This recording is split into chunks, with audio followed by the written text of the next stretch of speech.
오늘 아침 우리에게 주시는 하나님 말씀은 에스라 7장 11절로 28절까지의 말씀입니다. 에스라 7장 11절로 28절까지의 말씀을 봉독하겠습니다. 여호와의 계명의 말씀과 이스라엘에게 주신 율례 학자 겸 제사장인 에스라에게 아닥사스다 왕이 내린 조서의 초본은 아래와 같으니라.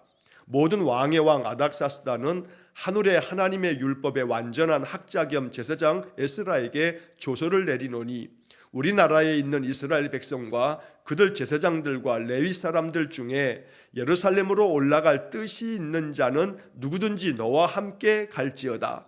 너는 내 손에 있는 내 하나님의 율법을 따라 유다와 예루살렘의 형편을 살피기 위하여 왕과 7 자문관의 보냄을 받았으니 왕과 자문관들이 예루살렘에 거하시는 이스라엘 하나님께 성심으로 드리는 은금을 가져가고 또 내가 바벨론 온 도에서 얻을 모든 은금과 및 백성과 제사장들이 예루살렘에 있는 그들의 하나님의 성전을 위하여 기쁘게 드릴 예물을 가져다가 그들의 돈으로 수송아지와 순양과 어린 양과 그 소재와 그 전제의 물품을 신속히 사서 예루살렘 내 하나님의 성전 제단 위에 드리고 그 나머지 은금은 너와 너의 형제가 좋게 여기는 일에 너희 하나님의 뜻을 따라 쓸지며 내 하나님의 성전에서 섬기는 일을 위하여 내게 준 그릇은 예루살렘 하나님 앞에 드리고 그 외에도 내 하나님의 성전에 쓰일 것이 있어서 내가 드리고자 하거든 무엇이든지 궁중 창고에서 내다가 드릴지니라. 나 곧 아닥사스다 왕이 유브라데 강 건너편 모든 창고지기에게 조서를 내려 이르기를 하늘의 하나님의 율법 학자 겸 제사장 에스라가 무릇 너희에게 구하는 것을 신속히 시행하되 은은 100달란트까지 밀은 100고르까지 포도주는 100밭까지 기름도 100밭까지 하고 소금은 정량 없이 하라. 무릇 하늘의 하나님의 전을 위하여 하늘의 하나님이 명령하신 것은 삼가 행하라. 어찌하여 진노가 왕과 왕자의 나라에 임하게 하랴. 내가 너희에게 이르노니 제사장들이나 레위 사람들이나 노래하는 자들이나 문지기들이나 느디님 사람들이나 혹 하나님의 성전에서 일하는 자들에게 조공과 관세와 통행세를 받는 것이 옳지 않으니라 하였노라. 에스라여, 너는 내 손에 있는 내 하나님의 지혜를 따라 내 하나님의 율법을 아는 자를 법관과 재판관을 삼아 강 건너편 모든 백성을 재판하게 하고 그중 알지 못하는 자는 너희가 가르치라. 물론 내 하나님의 명령과 왕의 명령을 준행하지 아니하는 자는 속히 그 죄를 정하여 혹 죽이거나 귀양 보내거나 가산을 몰수하거나 옥에 가둘지니라 하였더라.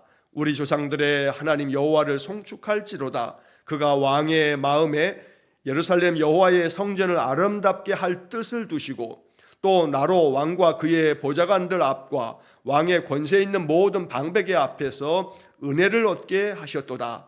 내 하나님 여호와의 손이 내 위에 있으므로 내가 힘으로도 이스라엘 중에 우두머리들을 모아 나와 함께 올라오게 하였노라.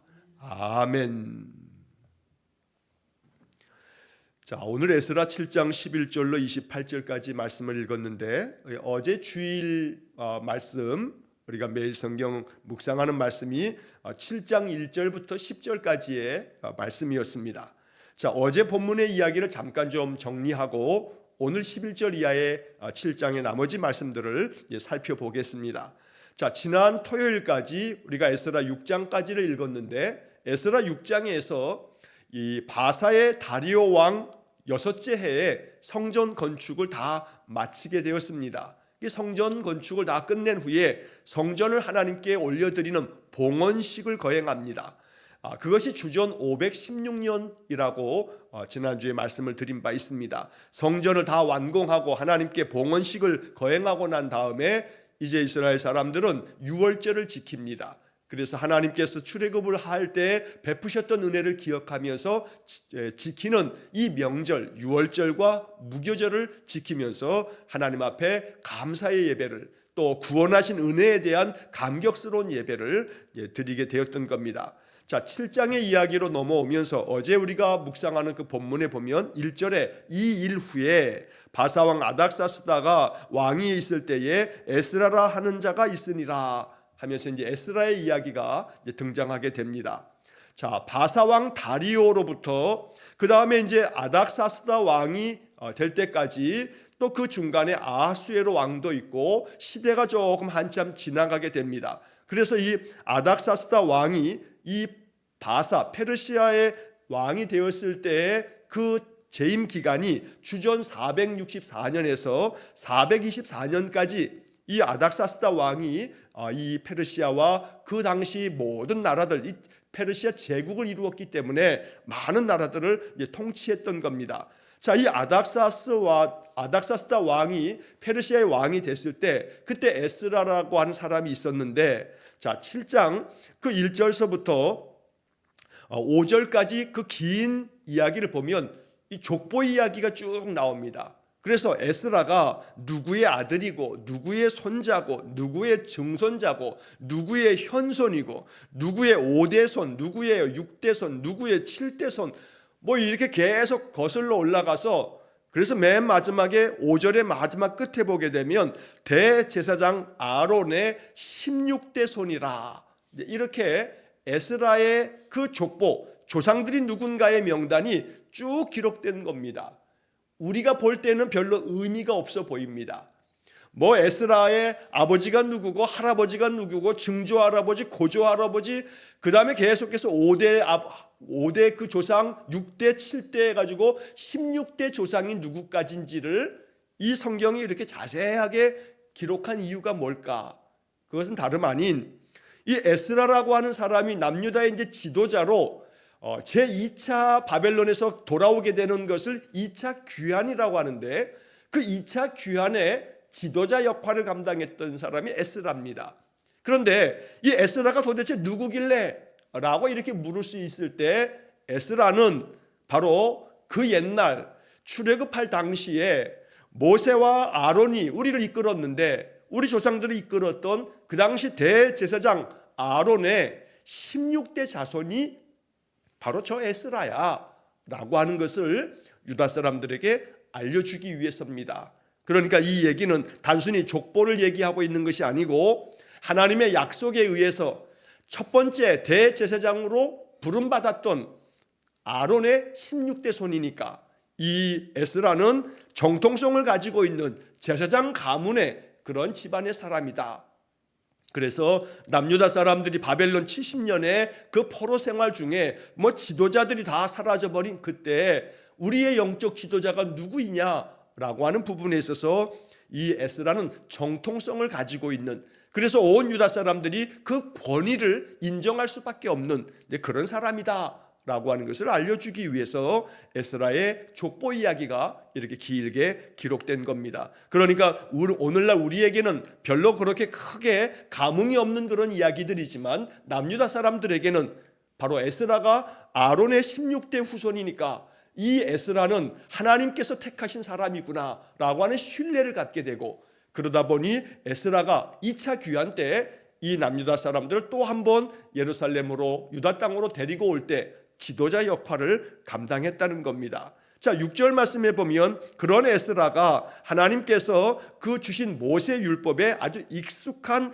학자였다라고 하는 이야기와 함께 그의 하나님 여호와의 도우심을 입음으로 왕에게 구하는 것은 다 받는 자이더니, 그래서 페르시아의 아닥사스다 왕도 에스라가 어떤 사람인지를 알기에 그를 존중히 여기면서 왕에게 무엇인지 구하면 그 페르시아의 왕이 이 에스라에게는 그 모든 것들을 허락해 주는 그런 관계에 있었던 사람이다. 이런 모든 것들은 여호와의 도우심이 있었기 때문이다. 그래서 여기 표현에 하나님 여호와의 도우심을 입음으로 라는 구절이 나옵니다.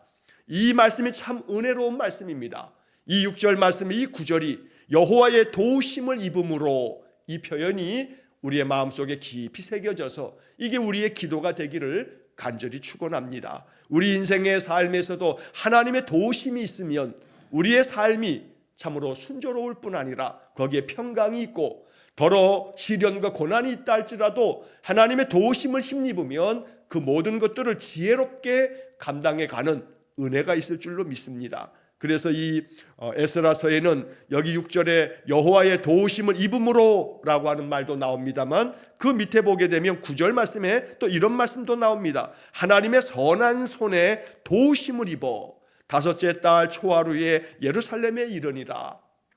이것이 에스라를 중심으로 한 2차 귀환 때 에스라가 많은 이들을 데리고서 하나님의 선한 그 손에 도우심을 입어서 이 예루살렘까지 당도하게 되었다 하는 이야기를 하고 있는 겁니다. 한편 10절 말씀에서 에스라가 어떠한 삶을 살았는지를 아주 요약해 주는 그런 말씀이 나옵니다. 에스라가 여호와의 율법을 연구하여 준행하며 율례와 규례를 이스라엘에게 가르치기로 결심하였었더라. 그러니까 이 에스라는 학자이면서 또 제사장이면서 율법 하나님 말씀을 연구하는 일에 늘 힘쓴 그런 사람이고, 또 연구만 하고 공부만 하는 게 아니라 이 말씀들을 준행하는 사람이었다. 그래서 그 준행하면서 자신이 말씀대로 살고 그 말씀을 많은 유다 사람들에게 가르치기로 마음에 결심하고 이렇게 지도자로서 참 권위가 있는 그러한 사람이었다라는 이야기를 적고 있는 것입니다.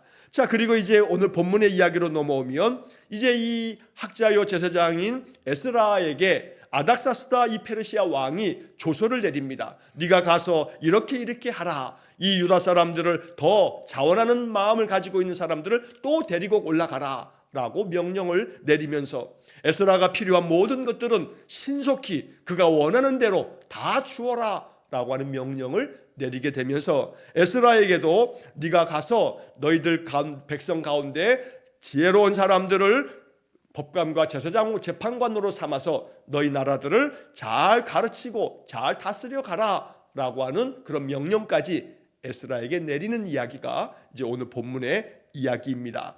자, 여기서 잠깐 우리가 한 가지 또 이제 정리를 하면 좋을 것이, 이미 앞에서 제가 여러 번 말씀을 드렸습니다만 또 한 번 정리를 하자면, 바벨론에서 70년 생활을 마치고 이제 이스라엘이 돌아오게 됐을 때 세 차례에 걸쳐서 나누어서 귀환이 이루어집니다. 자, 첫 번째로 귀환이 1차 귀환이라고 말하는데, 그게 주전 537년경에 수룹바벨이 중심이 되어서 이 유다 사람들을 그 포로 생활에서 바벨론 고레스 왕이 명령을 내렸기에 그들이 돌아올 수가 있었습니다. 1차 귀환 때 돌아온 사람의 총 숫자가 49,897명이라고 성경에 그 숫자가 자세하게 기록이 되어져 있습니다. 자, 1차 귀환은 수룹바벨에 의해서 주전 537년경에 돌아오게 됐다. 자, 그리고 난 다음에 이제 2차 귀환, 두 번째 이제 백성들이 또 돌아오게 되는데, 그 2차 귀환의 지도자가 에스라입니다. 오늘 우리가 읽은 이 7장 11절부터 오늘 이 이야기는 바로 이 에스라가 2차 귀환 때 백성들을 이렇게 데리고 오는 과정의 이야기를 적고 있는 겁니다. 자, 2차 귀환은 에스라 주전 458년에 이제 그들이 돌아오게 됩니다. 이때 돌아온 숫자는 1차 귀환보다 숫자가 많지는 않습니다. 다 합해야 한 1773명 정도가 2차 귀환 때 돌아오게 됩니다.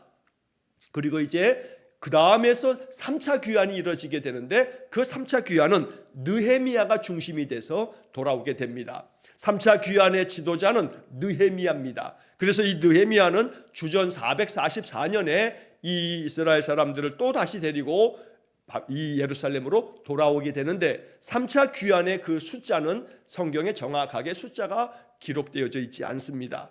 자, 이렇게 해서 1차 귀환은 수룹바벨, 2차 귀환은 에스라, 3차 귀환은 느헤미야, 이러한 사람들이 이스라엘 사람들을 데리고 고국 땅으로 돌아오게 됐다는 겁니다. 자, 그러나 이렇게 돌아오게 됐어도 남유다 사람들이 바벨론 땅에 70년 살면서 거기서 많은 자손들을 퍼뜨렸습니다. 70년 세월 동안에 바벨론에서 태어난 사람들도 많습니다.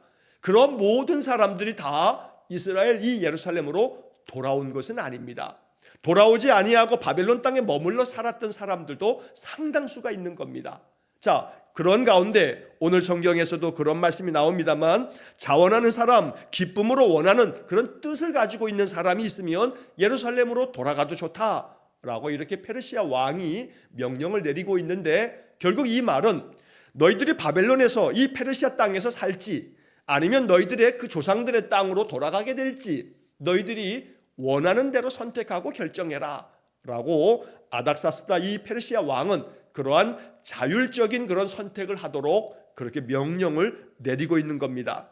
자, 그래서 12절 말씀에 보면 학자 겸 제사장 에스라에게 이렇게 조서를 내렸다 하면서 이제 조서의 내용이 13절 이하에 나옵니다. 자, 너희들이 우리나라에 있는 이스라엘 백성과 그들 제사장들과 레위 사람들 중에 예루살렘으로 올라갈 뜻이 있는 자는 누구든지 너와 함께 갈지어다. 그래서 이제 2차 귀환이 이렇게 해서 이루어진다는 겁니다.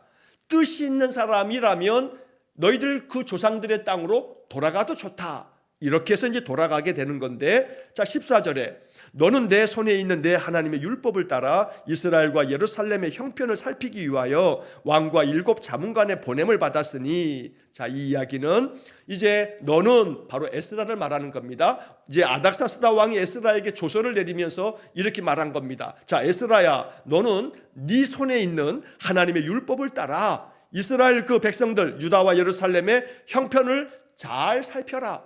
자 이것을 살피기 위해서 내가 이제 7 자문관들을 보내니까 너가 그들과 함께 가서 이 유다와 예루살렘의 모든 형편을 잘 살피고 그리고 너희들의 백성들을 데리고 돌아가라는 겁니다. 자 그래서 15절에 왕과 자문관들이 예루살렘에 거하시는 이스라엘의 하나님께 성심으로 드리는 은금을 가져가고, 하나님께 드릴 은이나 금이나 필요한 것들을 가져가라 하고 허락합니다. 또 16절에서는 내가 바벨론 온 도에서 얻을 은금 모든 은금과 및 백성과 제사장들이 예루살렘에 있는 그들의 하나님의 성전을 위하여 기쁘게 드릴 예물을 가져다가 이것들을 가지고 가라.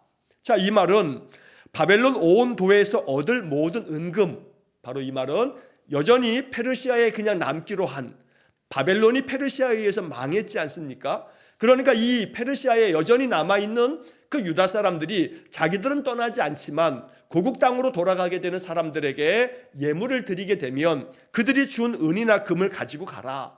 그리고 백성의 그 모든 제사장들과 백성들이 하나님의 성전을 위하여 기쁘게 드릴 예물을 가지고 가라.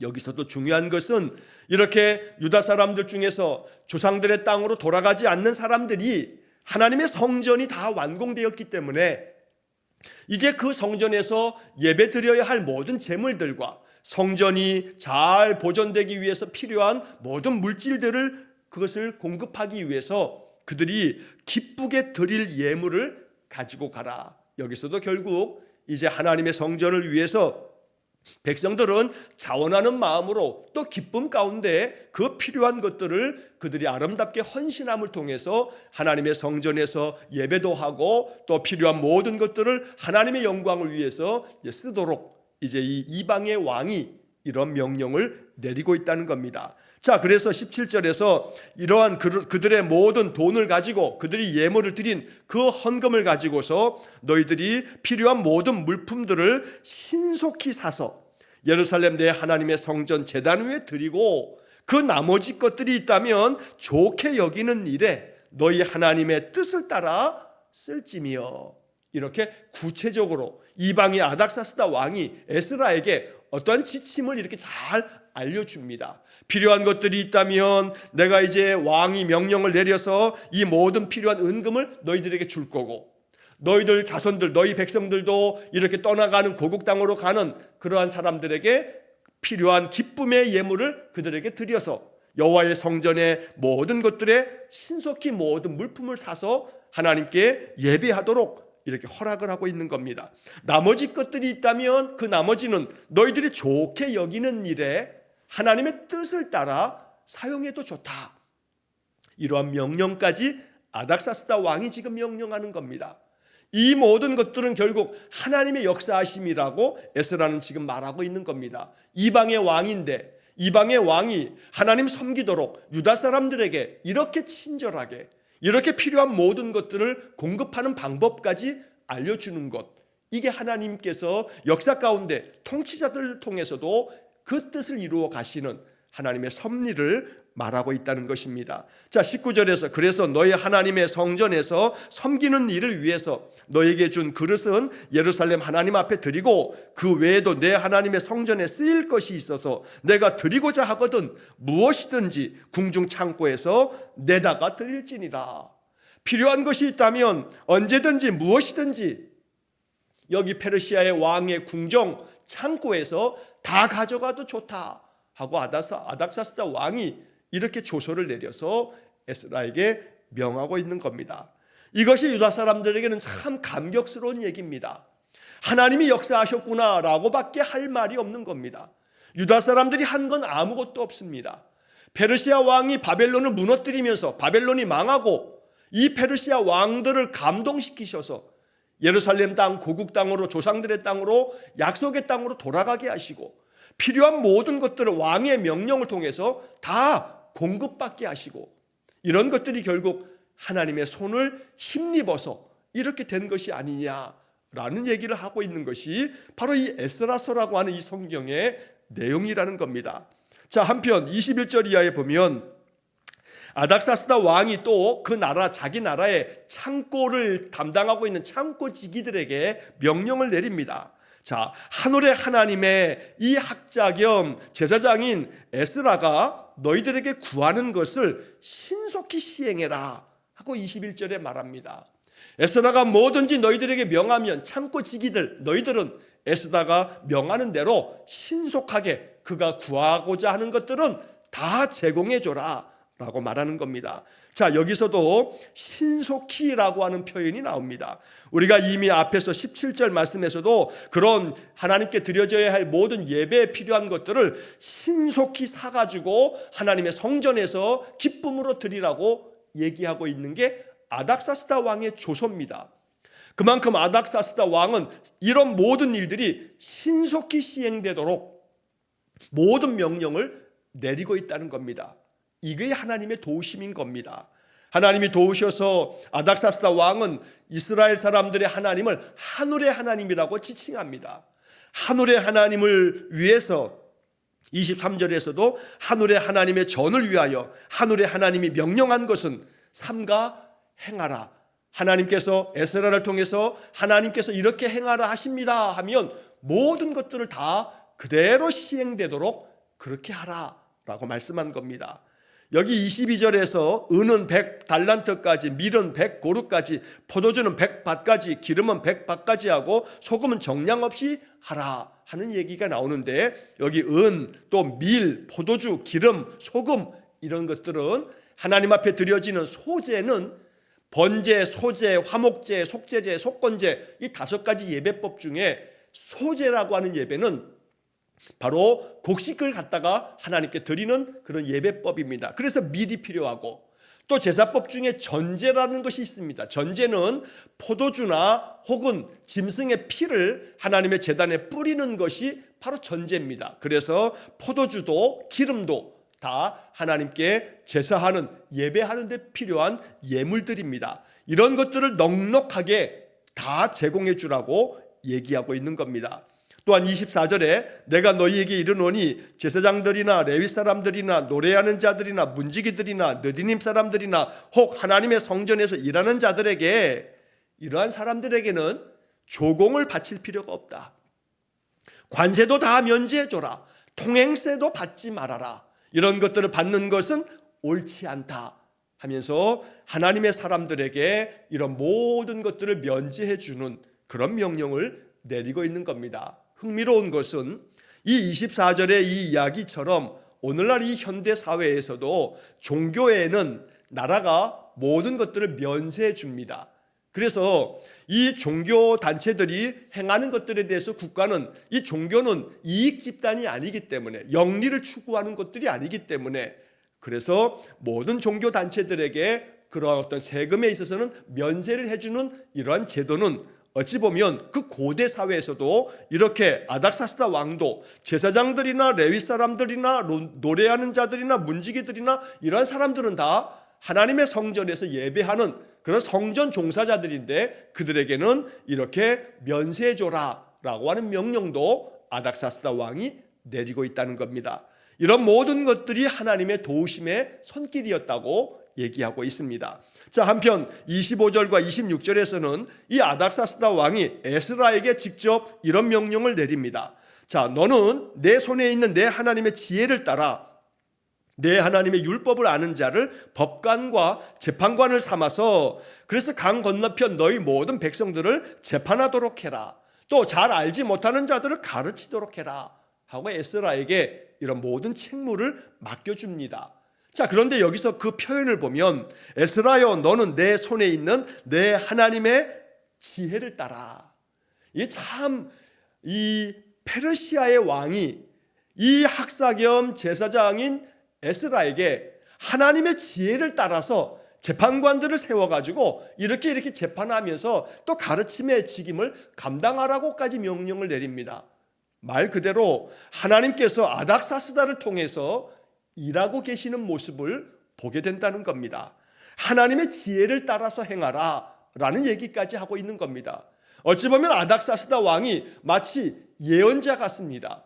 선지자들이 이스라엘의 많은 왕들에게 이렇게 하십시오, 이렇게 하십시오 하고 제시하는 것처럼 이 이방 나라의 왕 아닥사스다가 에스라에게 말하는 것들을 보면 하나님이 이 아닥사스다 입을 통해서 에스라에게 말씀하시는 것처럼 에스라여 너는 너의 손에 있는 하나님의 지혜를 따라서 이렇게 하라 라고까지 명령을 내리고 있더라는 겁니다. 오늘 우리는 이러한 이야기들을 통해서 보이지 않는 하나님이 이러한 역사 가운데 이렇게 개입하고 계시는구나 라고 하는 것을 깨달아야 합니다. 26절 물은 내 하나님의 명령과 왕의 명령을 준행하지 않는 자들이 있다면 그들을 속히 그 죄를 판단하고 그 죄를 정해서 만약에 죽여야 할 자가 있으면 죽여라. 귀양을 보내야 한다면 귀양을 보내고 그의 가산을 다 몰수해야 한다면 몰수해도 좋다. 아니면 옥에 가둘 자는 옥에 가둬라 라고 이렇게 얘기합니다. 여기 이 26절은 참 기가 막힌 말씀입니다. 하나님의 명령을 준행하지 않는 자, 왕의 명령을 준행하지 않는 자, 여기 왕의 명령이라는 것은 아닥사스다 왕이 에스라를 통해서 이렇게 하라고 명했는데 조서까지 내렸는데 에스라가 얘기하는 것은 곧 왕의 명령이기 때문에 에스라여 네 말을 듣지 않는 자가 있다면 죽여도 좋다, 귀양을 보내도 좋고 그의 모든 재산을 몰수해도 좋고 감옥에 가두어도 좋다. 그러니까 내가 너에게 모든 권한을 위임할 테니 너는 하나님의 지혜를 따라 그 모든 것들을 수행하라 라는 이야기를 하고 있는 겁니다. 이렇게 에스라는 바벨론의 페르시아의 왕의 그 위임을 받아서 이제 이스라엘 사람들을 잘 이끌어가는 영적 지도자로서 이제 가나안 땅 예루살렘으로 돌아와서 이스라엘을 이끌게 되었던 겁니다. 자, 그러다 보니 이제 에스라가 아닥사스다 왕의 이런 모든 명령을 받아서 그래서 이스라엘을 이제 이끌게 되어서 너무나 감격스러운 마음으로 하나님께 영광을 돌립니다. 27절에 보면 이제 27절과 28절은 에스라의 이야기입니다. 앞에 26절까지는 아닥사스다 왕의 명령의 그 조서 내용을 적고 있는 거고 27절, 28절에서 에스라가 이렇게 하나님 앞에 경배합니다. 우리 조상들의 하나님 여호와를 송축할지로다. 그가 왕의 마음에 예루살렘 여호와의 성전을 아름답게 할 뜻을 두시고 바로 이 말처럼 에스라는 깨달았습니다. 아닥사스다 왕이 이러한 명령을 내린 것은 하나님께서 개입하신 거구나. 그래서 하나님을 송축할지로다. 하나님께서 왕의 마음에 예루살렘에 있는 여호와의 성전을 아름답게 할 뜻을 왕에게 주신 것이다 라고 말한 겁니다. 그래서 이 에스라의 이 이야기를 유다 사람들은 듣습니다. 이 아닥사스다 왕이 나에게 이러이러한 조서까지 내려서 명령을 내려서 하나님의 성전에 필요한 모든 물품들을 이 궁중 창고에서 다 내다 가지고 가도 좋다고 하고 창고 지기에게 명령을 내려서 필요한 모든 것들은 이렇게 다 신속하게 공급하라고 하고 그래서 이 모든 하나님의 일을 감당하는 자들에게는 통행사도 관세도 조공도 다 면제해주고 이런 모든 것들이 하나님이 하신 일이 아니냐, 하나님께서 왕의 마음속에 이러한 마음을 두신 것이 아니냐. 이렇기 때문에 우리는 여호와께 영광을 돌려야 한다, 여호와를 송축할지어다 라고 이야기를 하고 있습니다. 마지막 28절에서 나로 왕과 그의 보좌관 앞과 왕의 권세에 있는 모든 방백의 앞에서 은혜를 얻게 하셨도다. 왕으로부터 이렇게 은혜를 얻은 것은 하나님이 왕의 마음 가운데 아름다운 마음을 주셨기 때문에, 성전을 위해서 아름다운 뜻을 왕에게 주셨기 때문에, 우리가 이렇게 왕에게로부터, 왕의 보좌관들로부터, 왕의 앞에 있는 모든 그 방백들, 지도자들로부터 우리가 은혜를 얻었다. 그래서 우리가 이렇게 하나님 앞에 나오게 됐으니 하나님께 영광을 돌려야 한다라고 에스라는 말하고 있습니다. 은혜를 얻게 하시는 하나님, 많은 이방의 나라 사람들을 통해서도 은혜를 받도록 만드시는 하나님, 이것이 우리가 믿고 또 따르며 섬기는 여호와 하나님이십니다. 그러므로 우리는 이 28절의 에스라의 이야기처럼 하나님, 내가 사는 동안에 많은 여러 환경과 형편을 통해서도 은혜 얻기를 원합니다. 하나님, 사람들을 통해서 내게 하나님의 은혜를 부어주십시오. 하나님의 은혜가 나에게 부어지는 것에는 많은 통로가 있을 겁니다.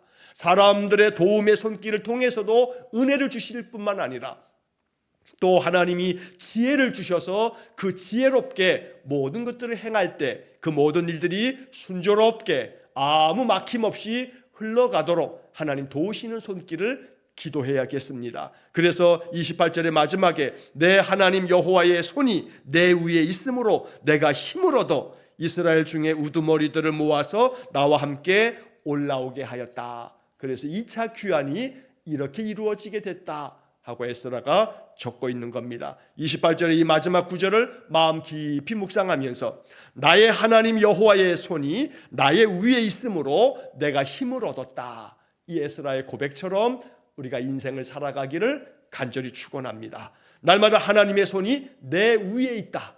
하나님의 손이 나를 붙잡고 있다. 나에게 힘을 주시고 있다. 그래서 내가 힘을 얻어서 내 인생을 살아간다 하고 고백할 수 있는 그런 신자가 될 때 우리는 이 에스라 7장에 말하고 있는 이 에스라에게 주셨던 은혜가 나에게도 부어지는 은혜가 되는 줄 믿습니다. 그러므로 언제나 하나님의 손이 나의 위에 있고 내 가정 위에 있고 나의 섬기는 교회 위에 있고 이 나라 위에 있고, 그래서 하나님을 통해서 우리가 힘을 얻는 그런 삶이 되시기를 주의 이름으로 간절히 축원합니다. 기도하겠습니다.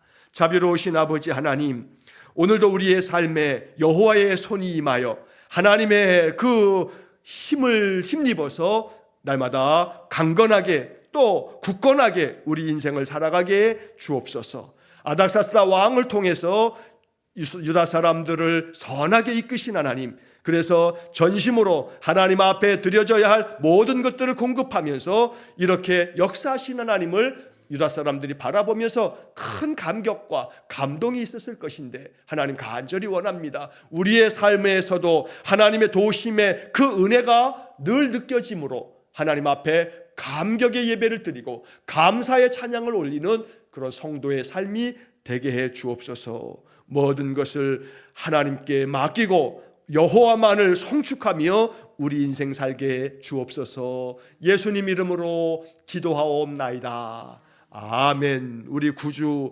예수 그리스도의 은혜와 하나님 아버지의 극진하신 사랑과 성령의 교통하심이 날마다 여호와의 손을 힘입어 늘 인생의 삶 굳건하게 승리하며 살기를 소원하는 머리 숙인 귀한 성도들 위해와 저들 가정과 온 가족들 위해 영원토록 함께 하시길 축원하옵나이다. 아멘.